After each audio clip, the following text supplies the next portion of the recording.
안녕하세요. 저는 발상과 디자인을 수강한 디자인학과 서피스 전공 18학번 김호정입니다. 우선 주제를 소개하기에 앞서 2019년 10월에 출간 예정인 차인호 교수님의 상업공간 건축 조명이라는 미출간 서적의 일부를 참고하여 연구를 진행하게 되었습니다. 저희 주제는 상업공간 시간대별 조명 계획 가로수길 중심으로입니다. 주제 소개, 연구 진행, 그 다음 결론 및 제언으로 발표를 진행할 예정입니다. 이 주제는 상업공간, 즉 제가 설정한 가로수길이라는 표본 공간의 시간대별 조명 계획에 대해 연구를 진행했습니다. 우선 시간대를 개점 주간, 개점 야간, 폐점 이후 총 3개로 나눠 각 시간대에 적합한 조명 계획의 기준을 세웠습니다. 개점 주간에는 햇빛이 강한 시간대로 자연광의 입사 정도에 따른 조명 설계가 필요하고, 개점 야간의 경우에는 그 상점의 브랜드의 이미지를 나타낼 수 있는 파사드와 그에 따른 조명이 요구됩니다. 마지막으로 폐점 이후에는 상점의 존재감을 부여하여 브랜드 간접 홍보를 담당하고 거리 조명 환경을 조성하며 가로 기능을 해 보행자의 심리적 안정감을 부여하는 조명 계획이 필요합니다. 아래에 보이는 사진과 같이 저는 4시, 8시, 12시에 가로수길을 방문하여 같은 각도로 사진을 찍어 대조하는 방식으로 연구를 진행했습니다. 저는 폐점 이후의 조명 계획에 중점을 맞추었는데요. 폐점 후의 조명 계획이 중요한 이유는 도시의 가로 역할을 해서 거리를 밝혀 안전성의 측면에서도 보행자가 안전하게 거리를 걸을 수 있으며, 그 상점의 브랜드 홍보가 가능하고 그 상점 건물 자체의 존재감을 만들 수 있습니다. 하지만 대다수의 매장들이 폐점 이후의 조명 계획에 대한 고려가 전혀 없습니다. 아래의 사진들처럼 매장의 조명들을 전부 소통하는 경우에는 매장의 간접 홍보 효과가 없을 뿐만 아니라 지나다니는 행인의 심리적인 불안감을 조성합니다. 그러므로 폐점 이후에도 최소한의 조명 계획이 필요합니다. 본격적으로 연구 진행에 대해 말씀드리겠습니다. 개점 주간 4시에는 자연광이 강한 시간대이므로 자연광을 고려한 조명 계획이 필요합니다. 첫 번째 예시인 애플스토어를 보면 자연광과 실내 조명의 강한 대비로 파사드인 유리 전체가 거울처럼 맞은편의 상점이나 나무들을 전부 비춥니다. 이런 거울 효과는 애플스토어가 의도한 것과 정반대로 오히려 맞은편 상점을 홍보해주는 역효과가 생길 수 있습니다. 자연광과 실내 조명의 대비를 줄여 이러한 거울 효과를 방지해야 합니다. 두 번째로 MCM 매장을 보면 나무와 건물 간의 거리가 좁아 나무의 그림자가 건물 파사드에 드리워져 간판을 전부 가리는 것을 볼 수 있습니다. 상점의 가장 중요한 간판을 가리는 것은 상업적인 측면에서 굉장히 치명적일 수 있습니다. 간판이 잘 보이기 위해서 LED 간판을 이용하여 주간에도 간판을 켜놓는다든지 여러가지 그림자에 대한 대응책이 필요합니다. 다음으로 개점 야간 시간대의 조명 계획입니다. 이 시간대는 조명이 가장 빛을 발하는 시간대이므로 브랜드를 대표하는 파사드를 잘 나타낼 수 있는 조명 계획이 필요합니다. 젠트리피케이션이란 소규모 상인들로 인해 상권이 활성화된 후 대기업 자본이 입성하여 임대료가 상승하고 기존 소상공인이 내몰리는 현상을 뜻합니다.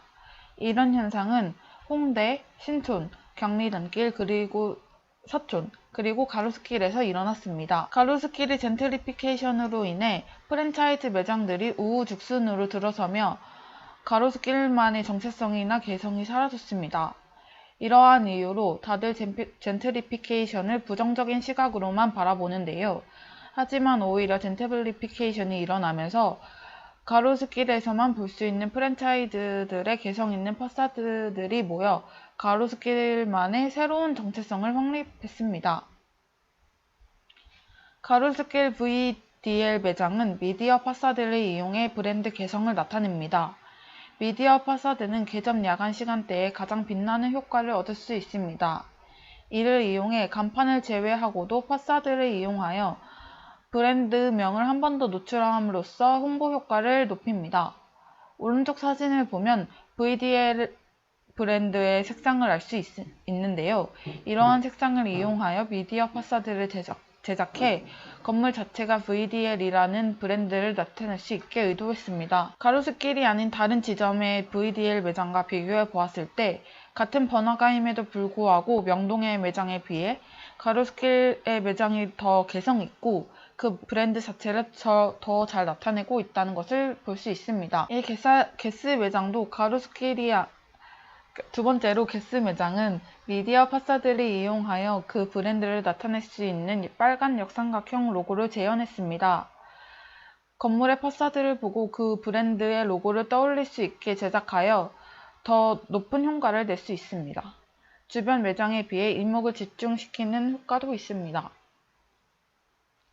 이 게스 매장도 가로수길이 아닌 다른 지점의 매장과 비교했을 때 명동 매장은 그저 평범한 매장이라면 가로수길 매장은 게스의 브랜드 개성을 살리는 미디어 파사드를 이용해 로고를 떠올릴 수 있게 하여 다른 매장들과의 차별성을 두었습니다. 마지막으로 아이소이 매장입니다.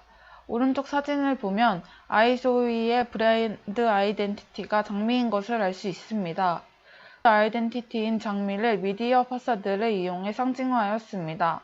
파사드가 브랜드를 나타낼 수 있도록 제작한 것입니다. 아이소이 매장도 다른 매장과 비교해 보았을 때 가로수길을 제외한 아이소이의 오프라인 매장은 전부 다른 곳에 입점되어 있는 형식의 매장입니다. 가로수길 매장의 유일한 단독 매장을 입점하면서 그 브랜드를 잘 나타낼 수 있는 파사드를 이용해 개성 있게 나타냈습니다. 이렇듯 가로수길의 프랜차이즈들은 다른 지점과 비교하여 더 개성 있는 파사드를 만들어 가로수길만의 정체성을 새롭게 확립했습니다. 폐점 이후의 시간대에서는 폐점 이후에도 간접 홍보를 할 수 있는 최소한의 조명 설계와 매장에서 새어나오는 불빛이 가로 기능을 겸비할 수 있어야 합니다. 폐점 후에 조명 계획이 있는 경우에는 첫 번째 사진을 보았을 때 주변의 거리가 어둡고 매장 내의 조명을 전부 소동한 채로 폐점뿐만 아니라 블라인드까지 쳐서 매장 내의 제품들을 전혀 볼 수 없게 해놓아 간접 홍보 효과가 없습니다. 오른쪽 사진의 경우에는 매장 내의 조명,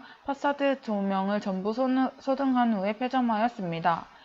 가로등 때문에 거리 자체는 밝지만 매장의 존재감은 떨어집니다. 폐점 후에 조명 계획이 있는 경우에는 주변에 가로등이 없어도 거리에 밝기감을 부여하여 폐점 후에도 브랜드 홍보 효과가 있습니다. 이 근로 매장을 보시면 이 테두리에 미디어 파사드를 켜놓아 좀 더 이 매장이 잘 보일 수 있도록 해놓았습니다. 오른쪽 사진을 보면 매장 내부의 조명은 꺼도 에스컬레이터를 따라 설치된 조명을 켜 건물 전체적으로 보이는 효과와 가로 기능을 톡톡히 하고 간판 조명을 켜놓아 매장의 존재감을 확실히 보여줍니다. 이것은 개점 야간과 폐점 이후의 수평면 조도입니다.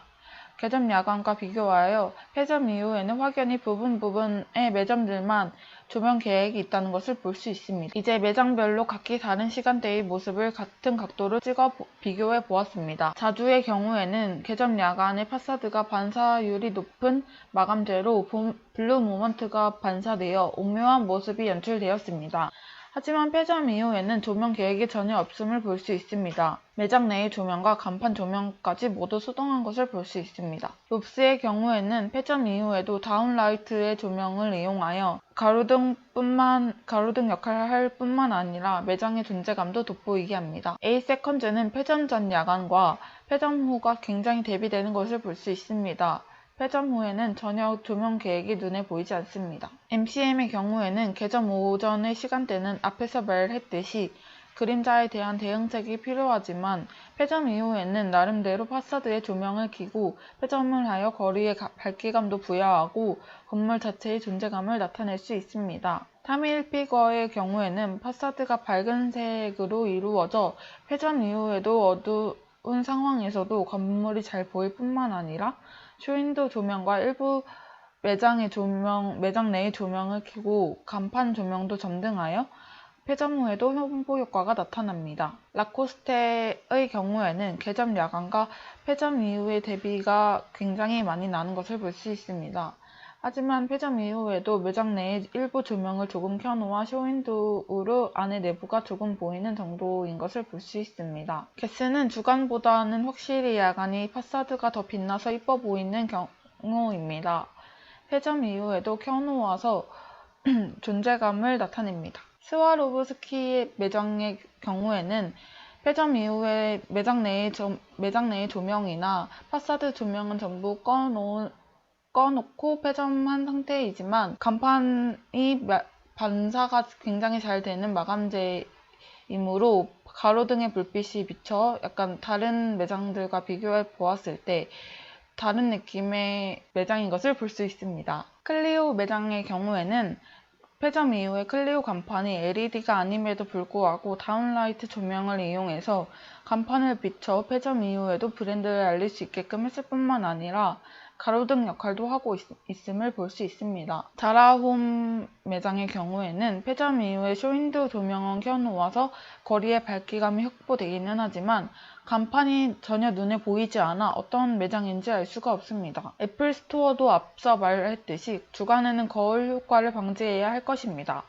하지만 폐점 이후에는 매장 내 조명을 켜놓음으로써 거리가 확연하게 밝아 보이는 효과를 주고 매장 자체도 눈에 잘 보이는 것을 볼 수 있습니다. 스파오 매장의 경우에는 주간에는 약간 답답한 느낌의 건물이었는데 야간에는 파사드 사이로 매장 내에 불빛이 나오면서 주간보다 답답하지 않고 폐점 이후에는 에스컬레이터 조명을 켜 건물이 잘 보이고 간판 조명도 켜놓아 브랜드를 알릴 수 있습니다. 폐점 이후에 조명 계획을 더 고려하여 조명 설계를 해야 하고 매장의 조명들을 전부 다 끄는 것이 아니라 선택적으로 밝기감을 부여하는 요소를 점등해야 합니다. 지금까지 보행자의 관점에서 살펴보았다면 운전자의 관점에서 살펴보겠습니다. 제가 직접 차를 타고 가본 결과 횡단보도에서 멈추는 구간을 설정하였을 때 총 7개의 구간으로 나누어 볼 수 있었습니다. 폐점 이후에 가로수길을 지나가는 차들의 속도는 개점 시간에 비해 조금 빠른 속도로 약 30km/h로 달렸습니다. 제가 확인해보고자 했던 것은 횡단보도가 있는 구간마다 정지하는 차량에서 바라보는 운전자의 시선을 중심으로 상점들이 어떻게 보이는가였습니다. 1, 2번 구간, 3, 4번 구간, 그리고 5에서 7번 구간으로 나누어 보았습니다. 1번 구간에서 정지했을 때 보이는 매장들이 제가 조사한 매장들 중에서 밝은 편이었습니다.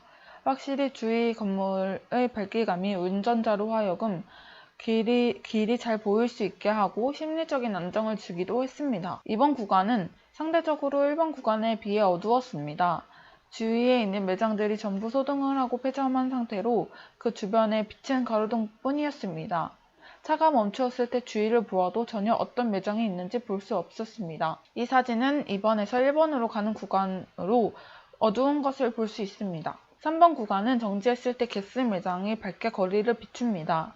또한 3번에서 4번으로 가는 동안에 애플 스토어와 아이소이의 매장이 거리를 환히 비추기는 하지만 왼쪽 거리에 비해 오른쪽 건물들이 현저하게 어두웠습니다. 4번 구간은 횡단보도 앞에 차가 정지했을 때 어느 정도 건물에서 나오는 밝기감이 존재하고 충분히 운전자가 브랜드를 인식할 수 있을 정도의 조명 계획이 되어 있는 상점들이 주변에 있었습니다. 이 사진은 4번에서 3번으로 가는 구간으로 앞서 본 사진보다 거리가 밝은 것을 볼 수 있습니다. 5번 구간은 주변 상점들이 대부분 소등을 한 상태이므로 거리 자체가 굉장히 어두웠고 가로등도 인도만을 비추기 때문에 도로는 거의 자동차의 헤드라이트만 의존해서 운전했습니다. 상점들이 어떤 브랜드인지조차 제대로 보이지 않았습니다. 6번, 7번 구간은 주변에 가로등이 있어 거리는 잘 보이나 6번 구간에서 정지했을 때 자주나 주위의 상점들은 모두 소등한 상태로 성표명이 제대로 보이지 않았고 7번 구간에서는 정지했을 때 롭스가 폐점 후에도 조명 계획이 있는 상점이므로 운전자가 상점의 존재감을 느낄 수 있었습니다. 마지막으로 결론 및 제언입니다. 저는 이 연구를 진행하면서 기존 연구와 차별화되는 점을 생각해 보았을 때 기존의 파사드에 대한 연구는 대부분 그 파사드의 외적인 모양에 초점을 맞췄습니다. 제가 진행한 연구, 즉 시간대별 파사드 조명 계획에 대한 연구는 드물었습니다. 또한 대부분의 개점 야간 조명 설계에 대해 초점을 맞추었지만 저는 폐점 이후에 대한 조명 설계에 대한 기준을 확립하고자 했습니다. 이러한 점들에서 저희 연구가 의미 있다고 생각합니다. 이것을 끝으로 저희 발표를 마치겠습니다. 감사합니다.